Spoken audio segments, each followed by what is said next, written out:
We're going to be resetting the service light on a 2013 Mercedes GLK350. So the first thing we do, we've got the key in the ignition, we've got the windows up and everything. We're going to put it in the first position. And at the moment, we're not in the right place to be able to do it. So we're going to push this little tab button, the right button. And you see that little format on the bottom? We want to get all the way to trip. Now it's trip. Now we're going to push OK. And we're going to reset by pushing down, the down button, and say, yeah, let's reset the trip odometer. Great.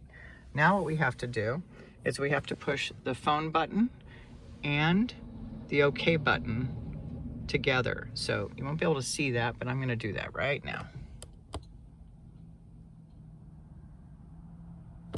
Great. Now we're in vehicle data, and what we want to do is we want to get down to Assist Plus.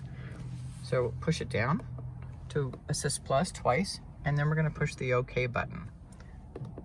Excellent. Now we're going to push down again to go to full service. We're going to push OK, and we're going to go all the way down to confirm full service. We're going to push OK. We're going to push down again to say yes, and down again to say confirm, and now push OK. And it says it can't be carried out because I already did it.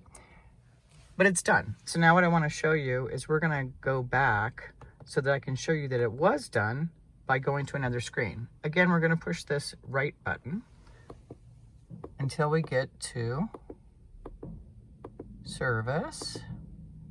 And again, it says 0 messages because I redid it already, and tire pressure or Assist Plus. So we're going to go down again to Assist Plus, and we're going to push OK. And there we go. Done 10,000 miles. Thank you so much and have a great day.